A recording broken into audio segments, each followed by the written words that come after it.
에베소서 3장 14절에서 21절의 말씀을 저와 여러분이 합독하겠습니다. 이러므로 내가 하늘과 땅에 있는 각 족속에게 이름을 주신 아버지 앞에 무릎을 꿇고 비노니 그의 영광의 풍성함을 따라 그의 능력으로 말미암아 너의 속사람을 능력으로 강건하게 하시오며 믿음으로 말미암아 그리스도께서 너희 마음에 계시게 하시옵고 너희가 사랑 가운데 뿌리가 박히고 터가 굳어져서 능히 모든 성도와 함께 지식이 넘치는 그리스도의 사랑을 알고 그 너비와 길이와 높이와 깊이가 어떠함을 깨달아 하나님의 모든 충만하신 것으로 너희에게 충만하게 하시기를 구하노라. 우리 가운데서 역사하시는 능력대로 우리가 구하거나 생각하는 모든 것에 더 넘치도록 능히 하실 이에게 교회 안에서와 그리스도 예수 안에서 영광이 대대로 영원무궁하기를 원하노라. 아멘. 우리 담임 목사님께서 선교해야 할 이유가 없다면이란 말씀으로 말씀 선포해 주시겠습니다.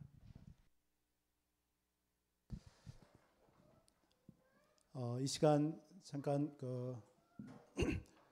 이번에 한 일주일 동안 선교 다녀왔는데 뭐 많은 내용을 담을 수는 없는데 사진 몇 장 여러분들과 함께 한번 좀 같이 보도록 하겠습니다. PPT. 캄보디아 하면은 우리가 제일 저기가 우리 킬링필드라고 영화에도 우리 나왔었잖아요.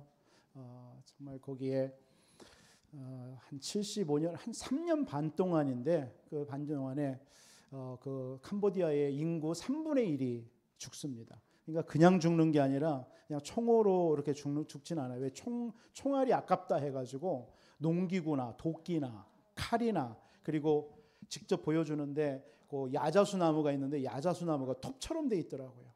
그러니까 그런 걸로 썰어서 죽이는 거예요. 그래서 어떤 사람이 그 대상이었냐면 학자들, 선생, 뭐 지식인들, 뭐 이렇게 외국에서 유학 갔다 온 사람들, 또 미국하고 그때 당시 좀 연계된 그런 나라 사람, 그 모든 그러니까 그 부모서부터 뭐 보니까 어린 아이, 갓난아이까지 그냥 죽이는 거예요. 그렇게 해서 한 250만에서 300만이 그때 인구가 700만이었는데 3분의 1이 죽은 거예요.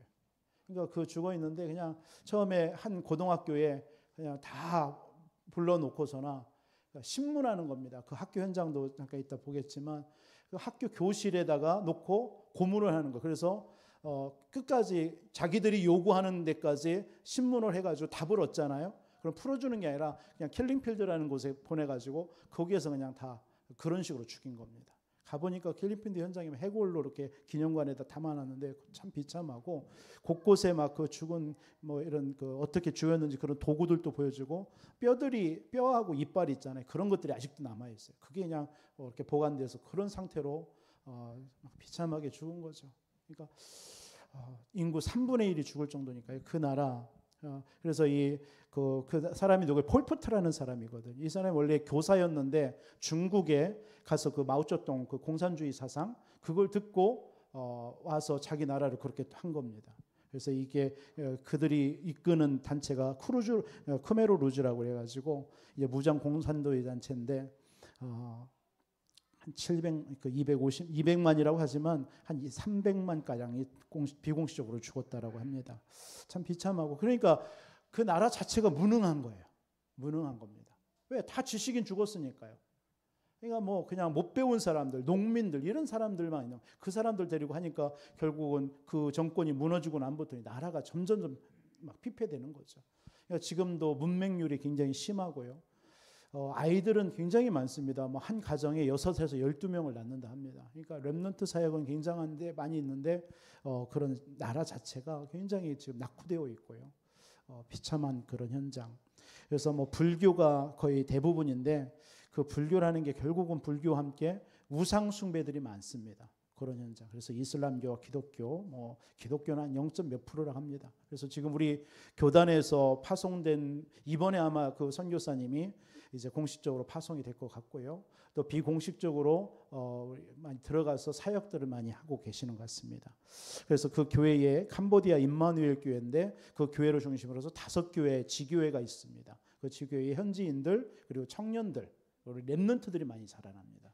그래서 그 청년들이 이번에 수요일 날 오후에 한번 나와서 같이 선교 축제를 했습니다. 뭐 그 사면을 잠깐 이따 보겠습니다. 그래서 참 그 현장에 렘넌트 사역이 시급한 것이 좀 보여졌습니다. 그래서 사진은 그냥 넘겨주시면 고맙겠습니다. 뭐 이런 내용이고요. 이거 킬링필드라는 그 현장. 그래서 이게 이제 선교 축제 때 이렇게 각 5개 지교회에서 와서 와서 했던 요 오른쪽 사진은 아마 그 하나교회 장로님인데 그쪽에 어떤 공장이 하나 있습니다. 연결이 됐는데 고아원하고 연결이 돼가지고 문이 열려버린 거예요. 그러니까 고아원이 캄보디아에 많이 여러 개 있는데 그 중에 큰 고아원에 지교회의 문이 열려서 어린 랩런트들이 와서 이따도 찬양도 이들이 찬양도 하고 앞에 있는 여자분이 그 고아원 원장입니다. 원장이 복음 받고 같이 이 사역에 하기로 했고요. 다음이요. 선교 축제 때 요 렘넌트들 그 각 지교에서 나온 렘넌트들 모습입니다. 그 다음 보시고요. 예. 저 오른쪽 사진 같은 경우는 그 5개 지교회에 이제 청년들, 젊은 사람 이런들 교사로 사역자로 임명하는 거였어요. 훈련을 어느 정도 지금 거기에 캄보디아에 신학교가 운영 중입니다. 임마누엘 교회가 있고 신학교에 한 20명의 이 청년들이 지금 미션홈에서 지내면서 훈련을 받고 있어요. 그래서 이들을 통해서 지금 15개의 그 사역들이 진행이 되는 그래서 그 이번에 그 5개 지역의 사역자들, 교사들을 임명하는 그런 임명장도 주는 그런 시간을 가졌습니다. 다음이요. 예, 이 랩런트 이쪽 왼쪽에 있는 랩런트 아이 막 눈물이 글썽글썽하면서 찬양을 하고 율동을 하는데 얼마나 진지하게 그 목사님도 다 울었어요. 이 아이의 모습 보면서 그냥 진지하게 찬양하고 있는데 저런 랩런트들이 지금 잘하고 있고 또 선교사님을 통해서 지금 아마 이렇게 잘 복음 받고 있는 것 같습니다. 예, 다음이요. 예. 이쪽에 있는 요 아이들이 왼쪽에 있는 그 청년들이 이게 그 임마누엘 교회의 청년들입니다. 아주 굉장히 거의 미션홈에서 지내면서 이 아이들이 이제 캄보디아 살리겠다고 마지막에 이 장에 캄보디아를 위한 무슨 자기들이 그 지은 그 선교 노래를 부르는 그 장면이었습니다. 자기들이 캄보디아 살리겠다 이런 결단하는 그런 찬양을 했습니다. 다음에 예, 그런 율동이고요. 예, 넘겨주세요. 예, 넘겨주세요. 예, 고아원 아이들. 이게 이게 교회는 캄보디아 임마누엘 교회입니다. 저 오른쪽에 있는 게 뭐 크지는 않습니다. 그래서 교인들은 한 30명 정도 이렇게 모이는데 저기서 매주 이렇게 예배 드리고 바로 옆에 저와 같은 공간에 또 미션홈 해가지고 거기서 신학교가 운영돼서 이제 우리 노회의 목사님들이 이제 한 달에 정기적으로 지금도 이제 같이 갔던 목사님이 한 2분이 남아가지고 후속 사역을 할 예정이에요. 그 하고 남았는데 그렇게 지금 현장을 가봤고요. 넘겨주세요. 뭐 이건 거리 현장입니다. 많이 찍기는 했는데, 그러니까 뭐 거의 오토바이 있잖아요. 뭐 동남아가 다 특징인 것 같아요. 다 오토바이, 뭐 차들은 별로 그렇게 뭐 많지는 않은데 거의 오토바이입니다. 예. 그냥 조그마한 오토바이로 하는데 거의 아이들은 신발도 안 신고, 예. 뭐 승려들이 많이 움직이는데 승려들도 그렇고, 그러니까 공항에 내려서 이 호텔 근처에 가니까 아이들이 한국 사람들이 많이 머무는 곳이라고 좋은 호텔은 아니었습니다. 중국 사람이 한 호텔인데 거기 한국 사람들이 오니까 그 앞에 아이들이 많아요. 와가지고 우리 보잖아요. 그럼 $1 이렇게 얘기하는 거예요. $1만 달라. 이거 $1면은 어느 정도냐 했더니 4식구 가정에 2끼를 먹는데요. 식사 2끼 정도. $1에. 뭐 우리 돈으로 해서 뭐 1,000원, 1,500원 정도 되잖아요. 그 돈이에요. 그러니까 $1 달라는 거예요. 그냥 막 하나 주면요 어디서 막 오는지 툭달같이 달려가지고 또 달라고 막 손 벌리고요. 이런 정도로 굉장히 좀 경제적으로도 가난하고 뭐 그런 모습입니다. 네, 다음이요. 이거 아까 요게 이제 킬링필드 기념관입니다. 그 안에 이런 뭐 지금 잠깐만 보였는데 그 탑 전체가 그냥 이런 해골로 이렇게 일단 수거한 거죠. 다 못 아직도 그때 뭐 이렇게 비가 오고 하니까 떠내려간 데도 많고 이런 시신들이. 그래서 그냥 최대한 골라서 저 기념관에다 모아놓은 거예요. 저 들어가는 입구에 킬링필드 그 입구에 보면 저게 기념관이 있습니다. 예, 다음이요. 이런 식으로 어린아이 있잖아요. 저렇게 막 뭐 천진난만한 애들을 왼쪽 있는 그런 아이들조차도 그냥 그 가문 배웠다, 지식인이다 이런 걸로 해서 다 죽이는 거예요. 그냥 싹을 다 그냥 자른다라는 거예요. 한마디로 말해서 그 사상을. 다음에요.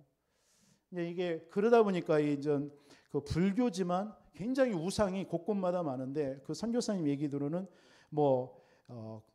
모든 건물마다 이 뱀이 많다라는 뱀으로 다 문양을 만들어. 우리 이렇게 보면은 뱀이에요. 그 뱀도 또 특히 7뱀 있잖아요. 머리 7개 해가지고 꼬리는 하나인데 뱀이 7이 해가지고서나 완전 그 뱀이 뭐 한마디로 그 선교사님 표현대로 캄보디아 전체를 다 이렇게 둘러싸고 있다라는 거예요. 참 그런 걸 보면서 왜 사단은 동일한지 몰라요. 어디 가든 중국에도 가면 뱀이고 용이고 하는데 여기도 그런 겁니다. 그래서 모든 사람들을 완전히 그 우상으로 사로잡아서 그냥 무지하게 만들고 그냥 뭐 사람들이 어떤 삶의 의지가 없는 거예요. 참 느낀 게 하나가 진짜 이 사람들 그냥 이렇게 살다가 자기의 운명이에요. 그러다 그냥 죽는 거예요. 그럼 뭐 아무 적이 없는 거죠. 참 저와 여러분들에게 복음 가지고 왜 살아야 되는지 이유를 제 자신도 한번 이 선교 현장을 보면서 다시 한번 생각하게 되어졌고 많이 들었던 것이 아까 얘기도 좀 설교 때도 말씀드렸죠. 우리 청년들 참 이런 현장도 좀 갔으면 좋겠다. 물론 뭐 좋은 미국이라든가 일본 선진국도 당연히 가봐야 됩니다. 왜? 우리 청년들은 양쪽 면을 다 봐야 돼요. 세계가 잡고 있는 3단체가 잡고 있는 그 현장도 봐야 되고 그게 비전이 생기거든요. 내가 본 만큼 자기의 어떤 삶의 방향이 나오는 겁니다. 안 보면요. 귀로만 들어서는 아무 소용이 없어요. 그래서 우리 청년들을 많이 생각하고 기도하는 시간을 가졌는데 정말 이런 현장도 같이 가서 미션홈에 뭐 그냥 뭐 비행기표만 따면 그쪽 현장에 선교사님하고 연결돼서 미션홈에서 같이 지내면서 선교 현장도 보고 이렇게 그런 시간을 좀 우리 청년들하고도 좀 가져야 되겠다 생각을 했습니다. 예, 넘겨주세요. 예, 뭐 그런 우상 현장입니다. 예, 제가 없다고 그래서 제가 하나 사진 올렸습니다. 저 찾을 수 있죠? 예. 조그만 해가지고 뒤에서 숨어있다고 그래서 안 보인다고 하길래 제일 앞에 나온 거 하나 찍었습니다. 뭐 의도적으로 찍은 건 아니고요. 공항에서 이제 출국할 때 모여라 해가지고 어쩌다가 보니까 앞에 앉아서가지고 찍게 됐어요. 찾겠습니까 저? 네, 있습니다. 뭐 다 이렇게 말씀을 드릴 수는 없어요. 예, 이상입니다. 예, 꺼주시고요. 한 주 짧은 시간입니다. 월요일 날 가니까 저녁 11시에 도착. 그래서 그냥 공항 호텔에 들어가서 잠을 못 잤습니다. 왜냐하면 가만히 보니까 뭐 그 같이 룸메이트 목사님이 목사님 참 힘들게 목회한다라고 하더라고요. 왜 그러냐 했더니 제가 기도문을 이렇게 올리잖아요 아침에. 근데 시차가 2시간 늦어요. 여기가 그러면 5시면은 거기는 3시예요. 이걸 맞추려고 하니까 보통 한 6시쯤에는 올려야 되겠다는 생각이 드는 거야. 그러면 한 5시 반. 여기가 5시 반이면 거기 3시 반이에요. 그러니까 3시 반에 이제 올려야 된다고 생각하니까 준비하고 그 시간에 이제 잠이 11시에 들어가서 12시. 그러니까 좀 잠깐 자기가 좀 그러는 거예요. 그래서 그냥 안 자고 3시 반 돼가지고 요땡 해가지고 빨리 올렸거든요. 뭐 그런 식으로 이제 한 3일을 지내니까 목사님 좀 피곤하다고. 난 좋아서 그러는 건데 그 시간에 기도는.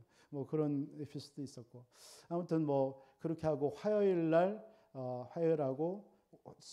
화요일 날 하루는 그 아까 같은 그 5개 현장 그런 현장 화요일하고 목요일 날은 그 현장을 돌았습니다. 선교 현장을 보고 또 수요일 날은 그래서 아까 그 선교 축제 해가지고 그 5개 지교의 렘넌트들과 사역자들이 같이 와서 그날 오전에 우리 노예에서 이제 잠깐 노예도 하고 이번에 노예를 했기 때문에 노예하고 오후에는 식사하고 바로 선교 축제를 하고 그 렘넌트들하고 같이 오후에 지내는 시간 가졌습니다. 그래서 목요일 날 그 현장 갔다가 목요일 날 저녁 거기서 11시 비행기에서 1시간 연착이 돼가지고 12시에 저녁에 출발하게 되죠. 새벽 1시, 한 12시 한 20분쯤에 출발한 것 같습니다. 그래서 여기 아침에 도착하고 뭐 이렇게 하다 보니까 목사님들하고 좀 오게 됐습니다. 뭐 긴 시간은 아니고 참 짧은 시간이었고요. 좀 아쉬웠습니다. 그래서 다음 거 가면서 우리 정말 랩런트들하고도 좀 갖고 싶고 우리 청년들하고 그리고 우리 중직자 우리 장로님들 우리 안수 집사님들 내가 가가지고 열심히 설득시켜가지고 우리 같이 한번 나와야 되겠다 뭐 이런 다짐으로 왔습니다. 설득 당할지 모르겠습니다. 우리 장로님들 우리 안수 집사님 중직자들 좀 설득 좀 당해주시기 바랍니다. 그래서 같이 갑시다. 그래서 그런 현장을 같이 봐야 우리 복음이 얼마만큼 귀하고 정말 그 현장에 복음이 얼마만큼 필요한지 그걸 눈으로 보고 거기서 또 여러분들이 전하는 복음이라면 사실은 캄보디아 살리고도 남아요. 그러니까 그런 응답들이 우리에게 사실은 먼 게 아니거든요. 또 많이 여기 비용이 드는 것도 아니고 동남아 같은 경우는 뭐 이번에는 조금 성수기였다 하는데 비수기 같은 경우는 한 40만 원 이렇게 선이면 됩니다. 그러면 뭐 그 미션홈이라는 데서 얼마든지 할 수 있고 사역 돌아보고 또 현장도 보고 그럼 여러분들이 전하는 그 복음을 통해서 거기 힘을 얻고 살아나잖아요. 이런 것들을 여러분들이 계속 선교 현장을 보다 보면요. 하나님께서 여러분들의 삶의 이유도 나오고 또 우리가 정말 아무것도 아닌 것 때문에 우리가 정말 힘들 때 많잖아요. 그런데 이런 선교 갔다 오면은 아무것도 아니에요. 그 일이요. 이게 왜 이런 것 때문에 내가 묶이고 매여 있나 이런 생각도 하게 되거든요. 정말 하나님께서 원하시는 것을 우리가 해야 되겠구나라는 생각들을 많이 갖게 합니다. 저도 뭐 17년 미국에 있었지만 거기에 있으면서 그 스페니시나 다민족 현장들을 보면서도 그런 생각을 많이 갖고 살았거든요. 근데 그런 마음들을 좀 우리 성도님들에게도 같이 나누고 싶고 또 현장도 보고 싶고 우리 자라나는 우리 대학 청년들 정말 이들이 결국은 앞으로의 미래를 주역이지 않습니까? 뭐 한 명이든 두 명이든 이 랩런트들이 진짜 제대로 전도 복음 가지고 전도 선교의 눈 가지고 전 세계 눈을 열어버리면요 하나님께서 이유 있는 응답 주게 돼 있습니다. 이 청년들 뭘 해야 될지 고민될 때도 많거든요. 그러나 그런 선교 현장에서 한번 봐버리고 자기의 비전이 나와버리면 하나님께서는 평생에 하나님이 주신 응답들이 나와요. 그게 진짜 그런 것들을 받고 우리 대학 청년 때 움직여야죠. 그러니까 우리 어른들은 늦었다 할 게 아니라 그럼 우리가 무엇을 위해서 우리가 교회를 섬기고 또 우리가 이 복음 가지고 헌신하는지 그런 것들이 분명하게 있어야 될 거 아니겠어요. 그래서 이런 응답들이 앞으로 우리 교회가 받아야 될 응답이라고 생각되어집니다. 그래서 오늘 읽은 본문의 말씀을 통해서 다른 말씀보다도 제목을 이렇게 잡았어요. 선교해야 할 이유가 없다면 한마디로 해서 우리가 살아야 될 이유가 있다면 뭐겠습니까? 결국 복음 전하다가 생명 살리다가 하나님 앞에 서는 거 아니겠습니까? 한 3박 4박 5일 동안 이렇게 많은 생각이 뭐냐면 그 현장에 드는 생각이 그래 우리가 이렇게 살다가 우리 한번 살다가 가는 거 아니냐 인생 진짜 무엇을 위해서 어떤 것에 가치 있게 살다가 가야 되겠냐 우리가 이런 현장을 보지 못하면 자꾸 작은 것에 보이지 않는 것에 아무것도 아닌 것에 지나갈 수밖에 없는 것에 묶이고 매여서 시간 낭비하면서 살아갈 때가 우리가 얼마나 많습니다. 그래서 그런 부분들을 많이 생각하면서 그래 지금 다시 한번 저도 이런 것들을 결단하는 시간이 됐어요. 성경에 우리 랩런트들 아시잖아요. 요셉 같은 사람 왜 하나님께서 애굽에 보냈겠습니까? 다른 거 아니죠. 선교하라고. 애굽 살려내라고요. 애굽 안 살려내면 우상의 전 세계 그 당시에 그 이집트의 애굽의 그 문화가 전 세계를 장악하고 있으니까요. 그러면 전 세계 다 영향 줘서 우상에 빠지고 다 죽어갈 거니까 하나님께서는 요셉 한 사람을 하나님이 노예로라도 보내가지고 애굽에 복음 전하게 한 거예요. 그게 하나님의 주권이잖아요. 하나님께서 저와 여러분들도 때로는 오늘 오전에 말씀드렸지만 어떤 고난이나 문제가 다른 게 아니거든요. 그 고난과 문제를 통해서 전도 선교 깨달으라고요. 진짜 눈을 열으라고요. 우리가 뭘 하느냐 이거지. 그걸 생각하라는 거죠. 하나님께서 모세를 하나님의 애굽의 양제로 보냈잖아요. 왜 보냈겠습니까? 그 애굽 현장에 진짜 그 애굽 속에서 제대로 배우고 그래서 이스라엘 백성을 건져내라고. 그게 전도 선교입니다. 그게요. 모든 성경의 렘넌트들을 다 하나님께서 강대국 현장으로 보냈잖아요. 그 이유 거기 그게 메시지거든요.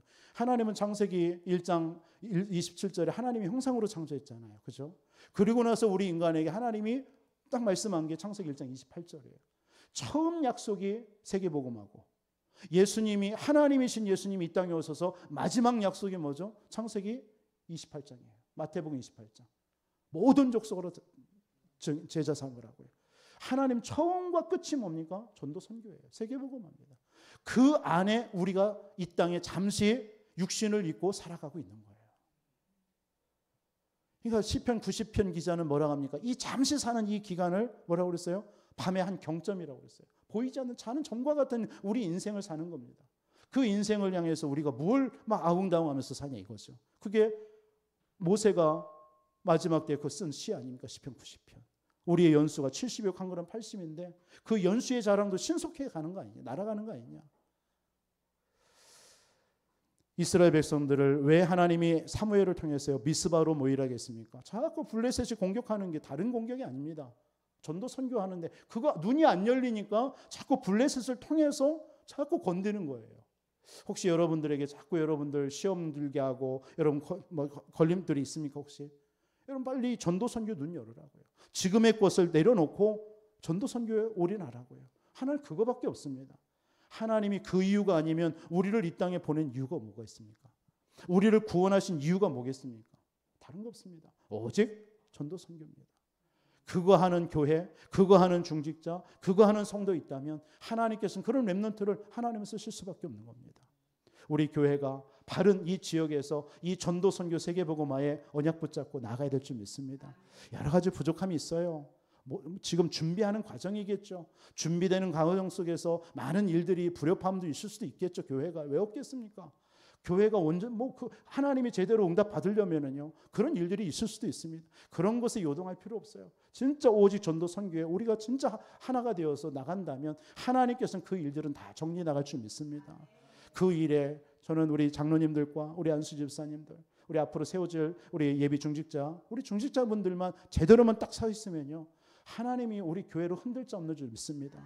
그래서 진짜 이 지역 속에 바른 절대망대 만들어서요 237 와 있는 다민족들도 살리고요. 공교롭게도 이번에 캄보디아 아닙니까? 여기에도 보니까 캄보디아 사람들이 많더라고요. 그래서 진짜 이런 사람들을 우리가 살린다면 그들을 통하여서 그 나라에 또 파송되어지면 그 나라에 또 누가 있어요? 그런 선교사님들이 계시단 말이에요. 그럼 그걸 연결하면 그게 바로 결국 전도 선교가 아닐까. 역사 우리 렘넌트들 가운데 솔로몬 보세요. 전도 선교 모르니까 막 외교한다고 1000명의 그 부인을 했잖아요. 물론 그게 솔로몬이 이렇게 어떤 그런 육신적인 것이 있다 그게 아니에요. 외교예요, 외교. 외교 목적으로 1000명의 부인을 했는데 그게 결국 뭡니까? 우상 숭배하고. 그러면 그렇게 1000명을 자기 부인을 했으면 그 1000명의 나라에 복음 전해야 하는 선교문인데 그걸 깨닫지 못한 거예요. 솔로몬은. 결국은 그것 때문에 이스라엘 나라가 남과 북으로 나뉘어져 버리잖아요. 전도 선교 모르면요. 결국은 나라도 실패하는 거예요. 개인뿐만 아니라 우리의 모든 가정도요. 엘리야와 엘리사의 차이가 뭘까요? 저는 엘리야도 굉장히 중요하다고 봅니다. 그러나 엘리야와 엘리사의 차이, 결국은 전도 선교 후대를 몰랐다. 그게 엘리야입니다. 억지로 깨달은 거예요. 그런데 엘리사는 뭡니까? 그 이유를 아는 거예요. 부를 때부터. 하나님이 자신을 아람 나라를 살리고 그 현장을 살리고 그리고 도단선 운동을 통해서 후대 살리라는 그 언약을 분명히 붙잡아 버리니까 죽는데도 따라가잖아요. 마지막까지요. 그래서 마지막에 외친 게 뭡니까? 당신의 영감의 갑절을 내게 달라. 그러면 전도 선교해야 될 이유가 있는 사람은요. 성령 충만 받아야 될 이유가 있습니다. 그러나 전도 선교를 우리가 모른다면 성령 충만 받을 이유가 뭐 있습니까? 사도행전 1장 8절에 분명히 말씀했잖아요. 오직 성령이 너희에게 임하시면 너희가 권능을 받고 이유가 뭐예요? 예루살렘 온 유대 사마리아 땅끝까지 증인돼야 되니까. 그것 때문에 우리는 성령 권능 받아야 돼요. 그것 때문에 여러분이 힘 얻어서 보좌의 능력 가지고 여러분의 산업 현장에 응답받아야 될 줄 믿습니다. 바울이 하나님 앞에 쓰임받은 이유 단 한 가지입니다. 사도행전 9장 15절.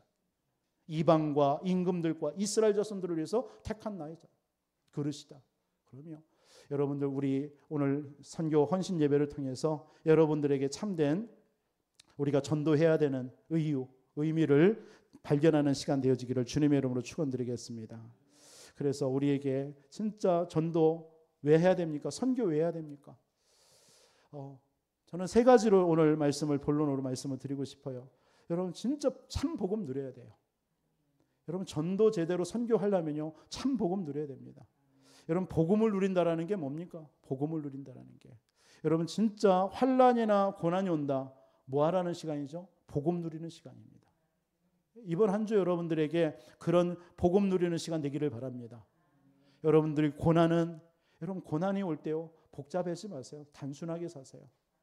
여러분 고난이 온다라는 것은 단순하게 살아라고 하는 뜻이에요. 하나님의. 자꾸 여러분들 덮어씌우고 거추장스럽게 하면요, 여러분들도 힘들어요. 그러나 단순하게 하나님께로 나아가 버리세요. 하나님께 엎드리세요. 그게 더 쉽지. 뭔가 사람 찾아가고 사람 의지하고 세상 의지, 그게 더 힘든 거예요. 그냥 그 자리 있는 자리에서 여러분 힘들고 갈등 올 때 그냥 엎드리세요. 하나님, 나 좀 도와주세요. 나와 함께 하시는 하나님이 이 문제 가운데도 하나님은 분명히 역사하실 수 있지 않습니까? 고백하면서 그냥 하나님께 엎드리세요. 그 시간이 바로 여러분들에게 어떤 시간입니까? 하나님이 여러분들을 구별하는 시간이에요. 구별하는 시간. 교회라는 의미가 뭐죠? 에클레시아, 에크, 밖으로 불러내다라는 뜻이에요. 교회라는. 그러니까 창세기 3장이라는 영적 문제 속에 있는 그 저주받을 수밖에 없는 그곳에서 밖으로 불러냈다. 이걸 보고 교회입니다. 여러분들이 교회예요, 다. 여러분들이 밖으로 불러낸 사람들이에요. 영원히 저주받고 재앙받고 사단에게 종노릇하면서 지옥 가야 될 여러분들을 거기에서 그냥 건져내버린 겁니다. 도저히 여러분들 망할 수가 없는 겁니다. 실패할 수가 없는 겁니다. 그게 여러분입니다. 그래서 여러분들이 진짜 복음은 여러분들에게 뭐예요? 내가 구원받은 것이 뭔가 아는 사람이 진짜 복음 누립니다. 여러분 구원받은 하나님의 자녀 맞습니까? 여러분 구원이 뭡니까? 구원이에요. 구원이라는 것은 모든 죄와 사단, 지옥, 과거 문제, 현재 문제, 미래 문제에서 해방된 거예요. 구원입니다. 이걸 진짜 여러분들이 아는 사람은요, 복음을 누리게 되어 있어요. 왜? 다 끝났으니까. 나의 모든 과거 문제 끝났는데. 저는 예전에 복음 못 누릴 때는 어떤 생각이냐, 부모, 가문, 가정, 나는 왜 이렇지? 이거에 잡혔어요. 원망하고요. 제가 조금 어떤 큰 지병이 아니더라도 부모님에게 있는 그 지병이 내게 들어와 있으니까요. 그것 때문에 늘 원망했어요. 낙심하고요. 왜 나는 이러지? 이랬다니까요. 미국에 갔는데 갑자기 내 피부에 문제가 생기는 거예요. 한국에는 멀쩡하다가. 그러니까 알아보니까 이게 가문 우리 부모님에게 있는 문제가 내게 대물림 당했다. 이런 식으로 얘기하는 거예요. 그러니까 순간 무슨 생각이 드느냐면 우리 자녀들에게도 이 문제 오면 어떻게 될까? 이런 생각이 드는 거예요. 그러니까 낙심되죠. 그러니까 원망스럽죠. 육신적으로 부모에 대한 원망, 낙심이 되는 거예요. 그러니까 이 문제를 어떻게 할까? 육신적으로 몸부림치는 거예요. 그러다가 이 모든 문제도 어디서 왔겠냐? 이게 바로 오래된 문제 아니냐? 그게 창세기 3장 아니냐? 그 창세기 3장에 우리 가문에게 이런 문제로 해서 온 거고 이런 어떤 문제도 온 거 아니겠냐? 이거 이해가 되니까요. 부모가 원망이 사라져요. 그렇지. 부모 문제 아니지 이거. 그게 영적인 문제지. 이게 오래된 문제고 사단의 문제지. 왜 이게 부모 문제니? 나에게 있는 이 문제. 그러면 이 문제를 통해서 왜 내가 낙심할까? 낙심할 이유가 없죠. 하나님께서 이걸 통해서 하나님이 원하시는 게 있겠죠.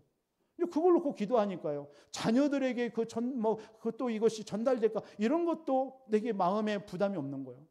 있으면 그게 있을 수 있는 거지. 그게 그렇게 문제되냐? 이런 생각이 드니까 복음 하나가 누려지니까요. 그런 것들이 내게 있어서 모든 생각도 치유되어지고요. 감사가 오고요. 원망이 사라지고 그러더라고요. 여러분 진짜 복음 누려버리면요. 구원 정말 여러분들이 구원에 대한 감사 있습니까? 구원의 비밀 누립니까? 다 끝났어요. 그 사실을 여러분이 누리는 것이 복음 누리는 겁니다. 여러분들에게 하나님 구원 주신 여러분들에게 하나님은요. 하늘과 땅의 권세를 가지신 그 주님 여러분과 함께 하시잖아요. 여러분 떠나지 않습니다. 여러분 고아와 같이 버려두지 않습니다. 세상 끝날 거죠. 여러분과 함께 하시면서요. 여러분들이 어떤 순간에도 하나님은 여러분들을 놓치지 않아요. 하나님의 능하신 손으로 여러분을 붙들어요. 여러분 이 복음 누리시기 바랍니다. 환난이나 적신이나 칼이나 권세자들이나 세상 어떤 주관자들도 그 예수 그리스도의 사랑 안에 있는 여러분을 빼앗을 자 없다라고 그랬습니다. 그게 여러분입니다. 이 복음 누리시기 바랍니다. 이 복음 누리면서 우리는 뭐 해야 돼요? 전도 선교하는 거예요. 마음껏 우리 주변에 우리 나가지 못하더라도 와 있는 다민족들을 와 있는 우리 주변에 복음 몰라서 죽어가는 영혼들에게 우리 이번 한 주 언약 우리는 전달해야 될 줄 믿습니다. 복음 전해야 돼요. 그게 우리의 삶입니다. 그것 때문에 먹어야 될 이유가 있고 건강해야 될 이유가 있고 여러분의 사업해야 될 이유가 있는 줄 믿습니다. 이것 때문에 여러분 예배로 말씀과 기도로 나가는 거예요. 여러분 왜 전도해야 됩니까? 선교해야 됩니까? 여러분 참 기도 비밀 누려야 될 줄 믿습니다. 여러분 전도라든가 선교는요 내가 하는 게 아니더라고요. 성삼위 하나님이 하는 일이에요. 이분이 이 선교사님이 캄보디아어를 몰라요.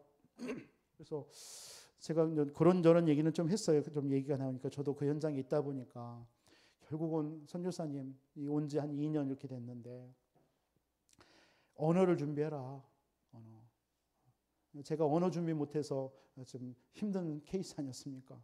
통역을 거쳤잖아요. 진짜 언어 한 2년 3년을 집중해라.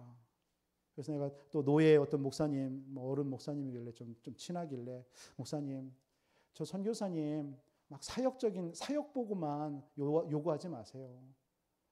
보통요 선교사님들이요 노예라든가 교회에서 파송이 되잖아요. 무슨 마음이냐면요.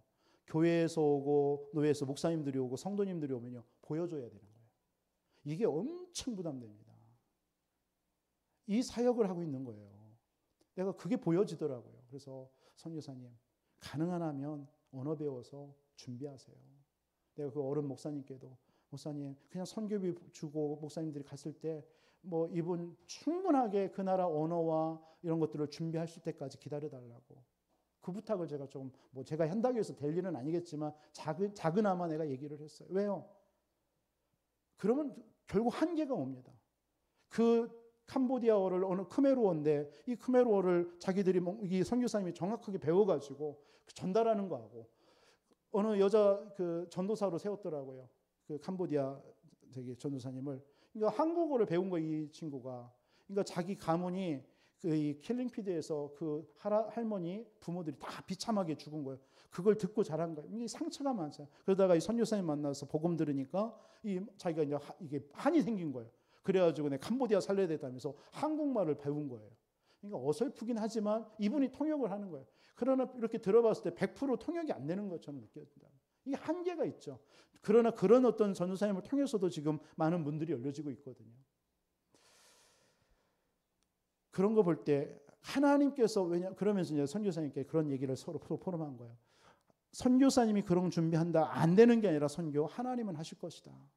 하나님은 어떤 방법으로도 하시거든요. 왜요? 전도와 선교는 하나님의 일이기 때문에 성령께서 하시는 일입니다. 그래서 하나님이 하실 수 있도록 우리는 기도하는 겁니다. 그래서 기도의 비밀 없으면 안 되는 거예요. 그러니까 우리 선교를 위해서 기도할 때 선교를 위해서 가장 해야 될 일이 기도입니다. 사실은요. 우리 교회도 앞으로 저도 이런 현장을 이번에 가보면서 그래 좀 계속 저는 기도하거든. 우리 교회 어떤 선교 물론 여기 와 있는 다민족들이 첫 번째 목적입니다. 그래서 이들을 찾아 세워서 이들을 제자화시켜서 그 나라로 선교사 파송하는 그 사역인데 이게 이제 우리 교회가 준비해야 될 많은 게 있죠. 그걸 우리가 이제 해야 되고요. 그러면서도 우리가 가서 지금 전하시는 선교사님들을 좀 이렇게 만남의 축복을 좀 놓고 기도하고 있거든요. 근데 이번에 만났는데 참 진실하신 것 같아요, 선교사님이. 그래서 이런 현장에 제가 아까 말씀드린 것처럼 우리 중직자들이든 우리 청년들 같이 한번 현장도 보고 하면은 좋겠다라는 생각을 하게 되고 또 앞으로 정말 우리가 도와야 될 선교사가 계시다면 우리가 좀 후원도 좀 했으면 하는 왜냐하면 교회가 선교하지 않고 거기에 선교에 방향 맞추지 않으면요. 사실은 교회는 있을 이유가 없는 거잖아요. 진짜 전도 선교 때문에 교회가 존재하는 겁니다. 다른 거 없습니다. 그걸 더 이번에 크게 마음속에 붙잡고 기도하면서 오게 됐습니다. 그래서 진짜 선교는 하나님이 하시도록요 우리가 기도하는 겁니다. 그래서 여러분들 지금 우리가 정한 분들이 없지만 여러분들 세계 복음화를 위해서 특별히 이번에 세계 선교 대회도 있잖아요. 여러분들이 이 세계 선교 대회를 위해서 기도하는 그 자체도 그게 선교입니다. 이분들이 지금 전 세계 현장에 흩어져서 복음 전하고 있거든요. 이번에 가니까 일본 그 영어권 한 사역자들이 한 10명이 이번에 들어온대요. 그래서 이 일에 좀 우리 교회도 좀 도왔으면 좋겠다 하는데 어저께 우리 강 집사님이 한 구자를 이렇게 해주셨어요. 그래서 그쪽에다가 좀 내가 이 헌금을 좀 써야 되겠다.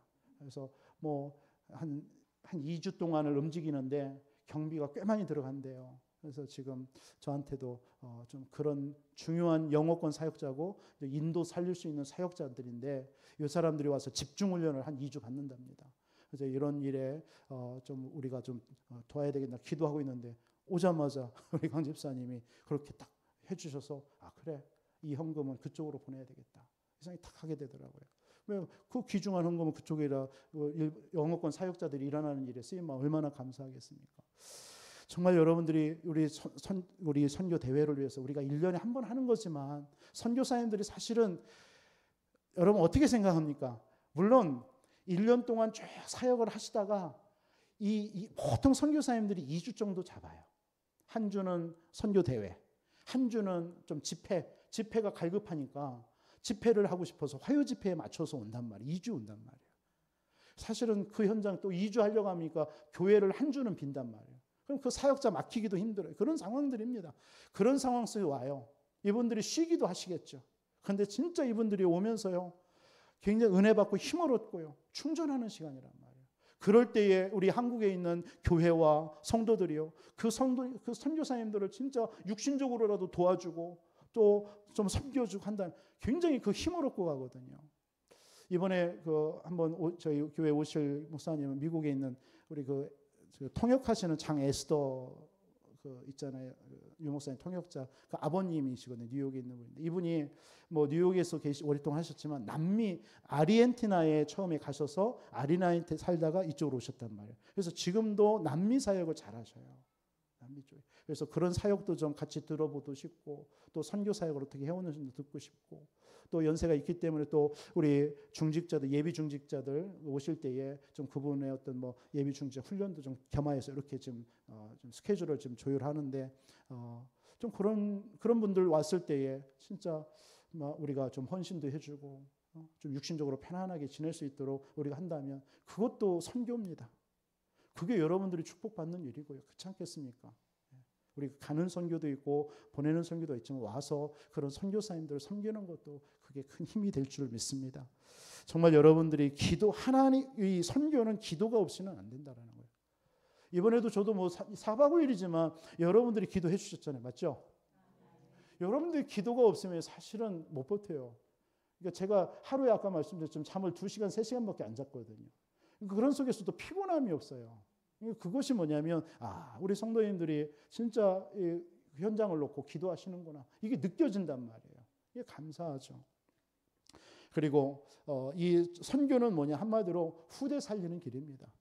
아까도 우리 아이들 보여줬지만요. 캄보디아에 지금 일어나는 세대가 그 후대 사역입니다. 한 집에 보통 6명이에요.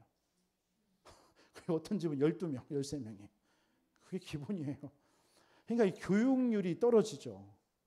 아까 마지막에 저도 그 아이 하면서 눈물을 많이 나만 흘렸는지 모르지만 나 많이 흘렸습니다만 참 저런 아이들 우리가 이렇게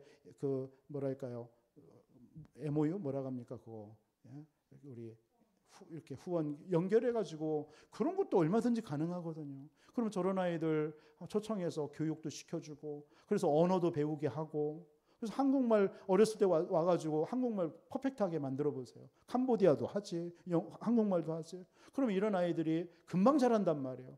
그럼 이런 아이들 훈련시켜가지고 캄보디아로 보낸다면 거기에서 이런 아이들 사역자로 목회자로 딱 준비해가지고 보내면은 캄보디아에 중요한 문이 열린다는 거예요. 뭐 이런 생각도 하게 됩니다. 이런 일에 뭐 우리가 한두 명이 할 수 없잖아요. 그래서 진짜 이 일에 우리 모든 성도들이 좀 우리 장로님들이나 우리 중직자들, 우리 성도님들이 봐야 같은 마음이 풍겨지지.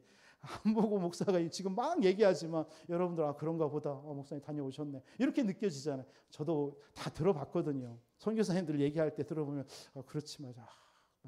해야 되는 이런만 있지 실질적으로 마음이 안 와요.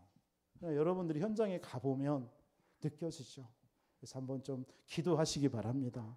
그래서 얼마든지 지금 우리 교단에서는요 전도 선교에 많은 복음 가진 선교사님들이 파송되어져 있기 때문에 갈 수 있어요. 이 가까운 일본만 해보세요.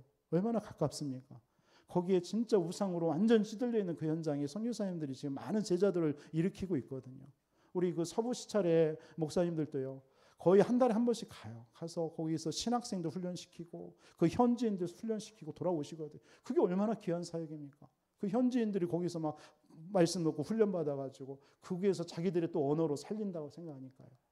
이런 일에 우리 교회와 우리 모든 성도님들이 같이 하나가 되어져서요. 237과 우리 후대 살리는, 후대 살리는 일이 결국 미래 살리는 거잖아요. 미래입니다. 우리 한국이 제일 안 되는 게 지금 미래잖아요. 미래가 불안하잖아요, 지금. 왜? 아이를 안 낳으니까. 근데 캄보디아는 12명씩 낳아요. 그리고 여기 와 있는 캄보디아 그 이민자들도요. 보통 뭐 한 4명, 5명은 기본이시더라고요. 그런 쪽에 연결이 된다면 중요한 우리의 사역, 선교의 문이 열려질 줄 믿습니다. 아무튼 우리가 진짜 선교하기 위해서 여러분 복음을 누리시고 참복음, 참 기도의 비밀 누리시고 그리고 그게 후대 살리는 길입니다. 여러분의 헌신과 그 기도가요. 그래서 이번 근본 선교 대회를 위해서도 여러분 기도해 주시고 아까도 말씀드렸던 것처럼 우리 영어권 사역자들이 한 10여 명이 와서 집중훈련을 받습니다. 좀 그 일에 여러분들도 기도해 주시고요. 그래서 그 한 사람이 세워지면 영어권 현장에 다 살리는 뭐 굉장한 문이 열릴 거 아니겠습니까? 그러니까 가장 중요한 게 언어예요. 언어입니다. 그래서 언어를 간 사람들이 와서 이들이 또 훈련을 받고 간다면 굉장한 그 나라의 선교의 문이 열릴 줄 믿습니다. 하나님이 저와 여러분들을 불러서 이 일 때문에 여러분 이삭이라는 한 사람을 하나님 부르신 이유가 뭡니까? 왜 이삭을 한 해 농사를 졌는데 100배 세매구는 르우봇의 축복을 줬죠? 다른 거 아니에요. 이삭이 창세기 22장에 체험을 한 거예요. 뭘 체험했느냐?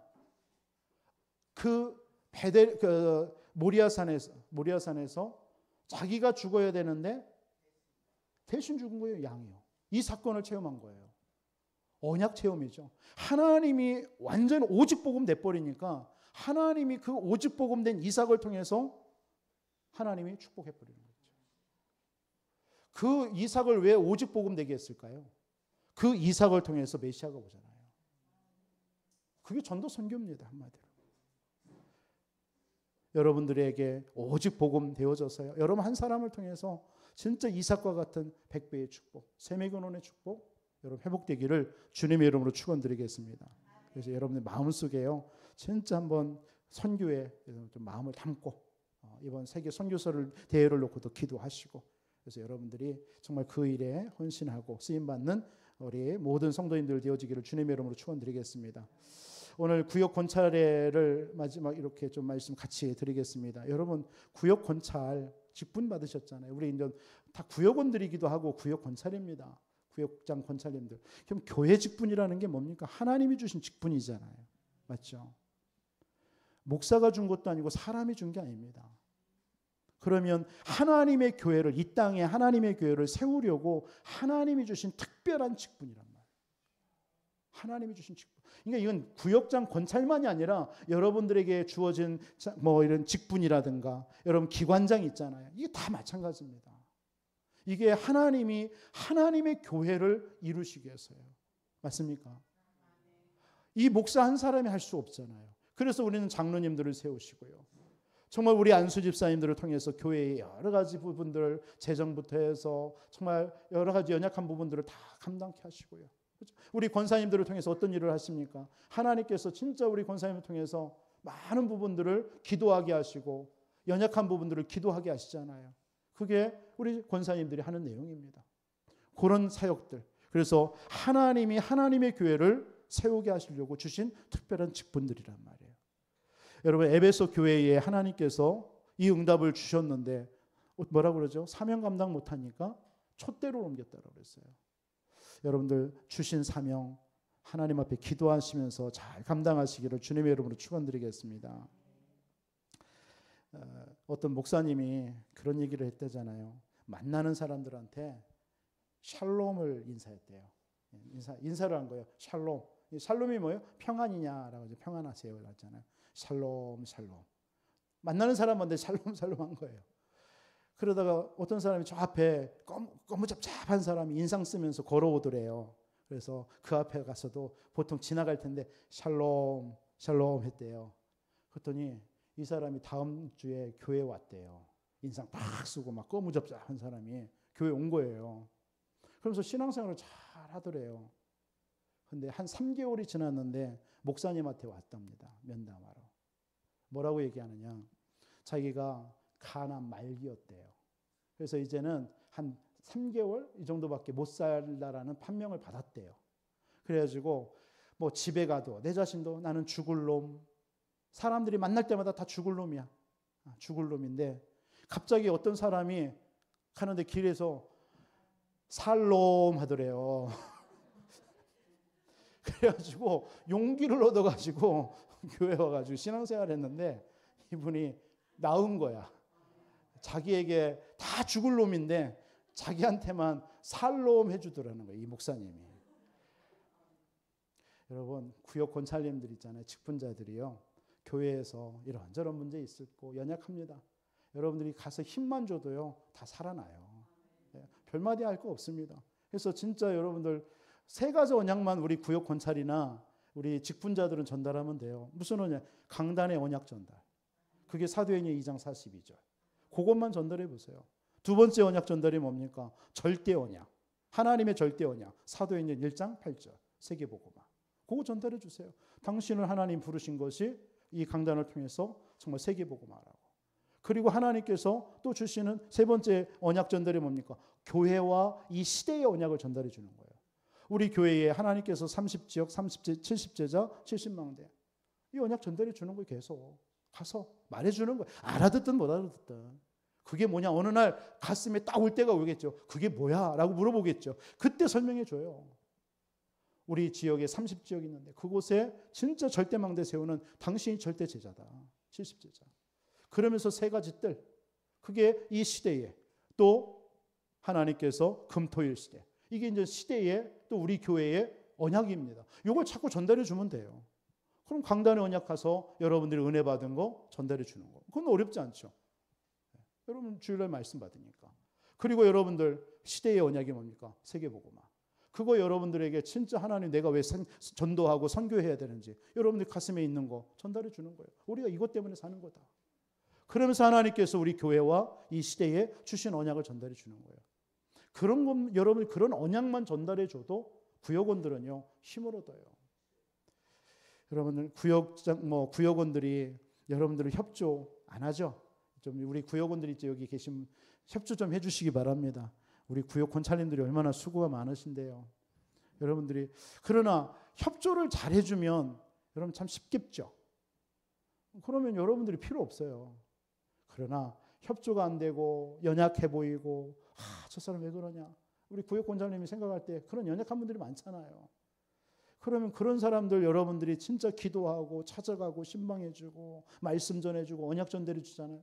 그때 그 구역원들이 살아나는 겁니다. 힘을 얻는 거예요. 그 일을 하라고 하나님이 구역 권찰 우리 직분을 주시고 감당케 하시는 것입니다. 우리가 세계 선교의 선교도 마찬가지잖아요. 그 현장에 누가 갑니까? 그러나 누군가가 가서 헌신하고 그런 선교사님이 하니까 제자들이 일어나잖아요. 그분들이라고 하고 싶겠습니까? 그날 딱 공항에 내리는데요. 얼마나 습하고 더운지요. 몇 도냐 물어봤더니 40도. 그게 보통이에요. 보통 그냥 39도 40도. 거기에서 살아가요. 선교사님들이요. 그리고 뭐 얼마나 황사가 많은지. 뿌연해요. 그냥 거리가 다. 그런 현장에서 열악한 환경에서 참 선교하시는 선교사님 보면서 참 하나님 참 기도가 많이 되어지고요. 그러나 그런 선교사님이 진짜 자신에게 주신 사명, 하나님이 주신 직분이다 생각하고 하니까 감당하는 거죠. 그거 누가 하겠습니까? 못하거든요. 우리 그 수고를 하나님은 아실 줄 믿습니다. 우리 구역 권찰님들 정말 여러분들이 교회를 세우는 일입니다. 목회자가 다 할 수 없는 일이기 때문에 여러분들이 구역구역에서 여러분 가서 그 성도님들을 위해서 기도해주고 말씀 전해주고 힘을 주고 세우는 겁니다. 또 그분들이 교회 나와서 또 은혜 받고요. 요거 해주는 역할을 하는 게 구역 권찰이잖아요. 또 기관장들도 마찬가지. 여기 기관장들도 계시는데 여러분들의 작은 헌신을 통해서 교회는요 살아나는 겁니다.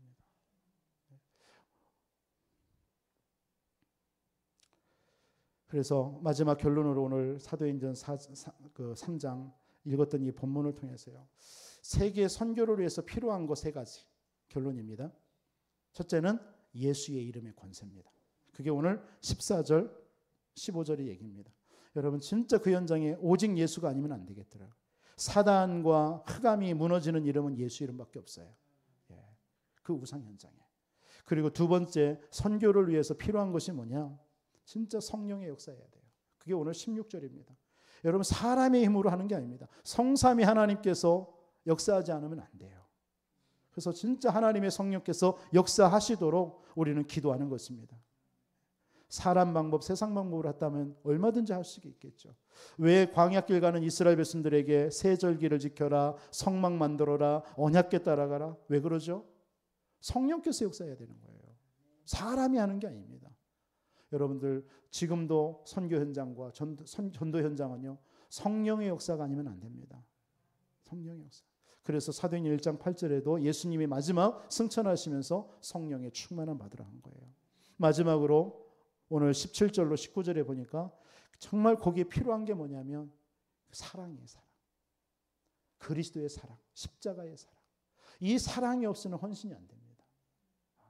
진짜 막 꾸질꾸질 막 그 현장, 그런 사람들 어떻게 우리가 막 할 수 있으면, 여러분 진짜 그리스도의 십자가의 사랑이 안 되면요, 어떻게 만날 수도 없고요, 어떻게 할 수도 없어요. 냄새도 나고요. 집에 한번 들어갔는데 막 얼마나 막 그 부패된 냄새가 나는지요. 그런 현장 쉽게 못 들어갑니다. 그러나 진짜 그 영혼을 생각하고 정말 복음 때문에 다 가거든요. 그게 그리스도의 사랑 아닙니까? 오늘 19절에 보니까 그 그리스도의 사랑 넓이와 깊이와 높이와 길이를 우리가 깨달으라고 그랬죠. 선교 현장에 진짜 필요한 것은 그리스도의 사랑입니다. 십자가의 사랑입니다. 그래서 여러분들에게 선교 현장에 필요한 세 가지, 예수 이름의 권세, 그것만이 흑암결박됩니다. 성령의 역사가 아니고는 우리가 전도 선교할 수 없습니다. 그리고 우리가 진짜 그리스도의 사랑으로 우리는 전 세계 현장을 살려야 될 줄 믿습니다. 오늘 세계 선교 헌신 예배를 드리는 우리 모든 이 자리에 참여한 성도님들, 진짜 우리가 선교하지 않으면 안 되는 이유, 선교해야 될 이유가 없다면 우리는 살아야 될 이유도 없는 것이고요, 교회에 존재해야 될 이유도 없는 줄 믿습니다.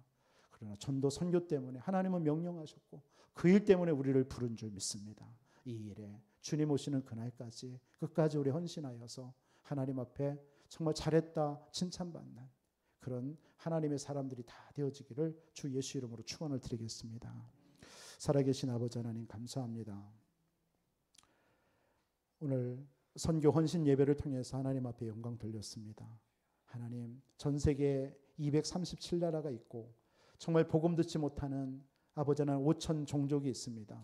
하나님, 캄보디아 현장도 200여가 넘는 종족이 살아 있다고 합니다. 하나님, 정말 이런 현장을 위해서 헌신하는 우리 선교사님들, 그 사역자들을 축복하여 주옵시고, 이 일에 우리 교회가 정말 아버지 하나님의 주님 헌신할 수 있는 문들을 열어 주옵소서. 이 일 때문에 하나님 앞에 아버지 하나님 예배하며 정말 또 하나님 앞에 복음 가지고 기도하시는 우리 모든 장로님들, 우리 안수 집사님, 중직자들에게, 하나님 우리 모든 성도님들에게 하나님께서 하시는 업과 아버지 하나님의 주님 모든 가정을 축복하여 주셔서 정말 세계의 복음화에 귀하게 쓰임받는 아버지 하나님 교회와 우리 모든 성도님들이 되어줄 수 있도록 축복하여 주옵소서.